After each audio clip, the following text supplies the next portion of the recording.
Good morning and welcome to worship on this, the first Sunday after Easter. It's good to have you with us again for worship. Want to remind you of some of the watchwords we've been using of how to be the church together while being apart, to pray, to call, to give, and to worship. We are videotaping this morning in the church parlor. It's a place that's a well-used room of the church. The choir practices in here on Sunday mornings. We have our summer social gatherings in here.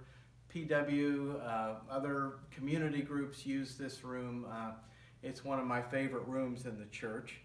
And just want to highlight a couple of things about it this morning. First of all, the men's Bible class used to meet in this room, and behind me is the grandfather clock, and when I see this clock, I'm reminded of one of our old members, Gib Cation. Gib was a member of the men's Bible class. He was the first one here every Sunday morning. He'd make some sweet rolls and coffee for the class, and he would always wind the grandfather clock.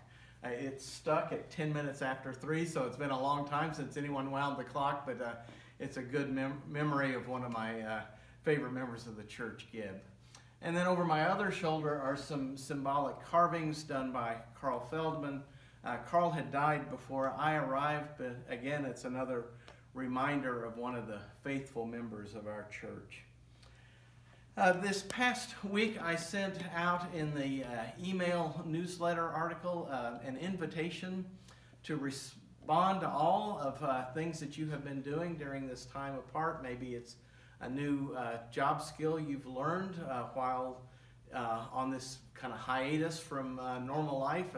Alberta has learned how to post videos to the internet, which she probably never thought she'd have to learn how to do. But if you've learned something new, if you're binge watching a favorite show, what I have in mind is sort of a 1-week Facebook for First Presbyterian Church Independence to kind of see what everybody's doing. So if you want to reply to that, we'd love to hear from you. If not, it's no big deal. But I thought that'd be a way for us to stay in touch with one another during this time of kind of forced separation. So with that, let us prepare our hearts and minds for the worship of God.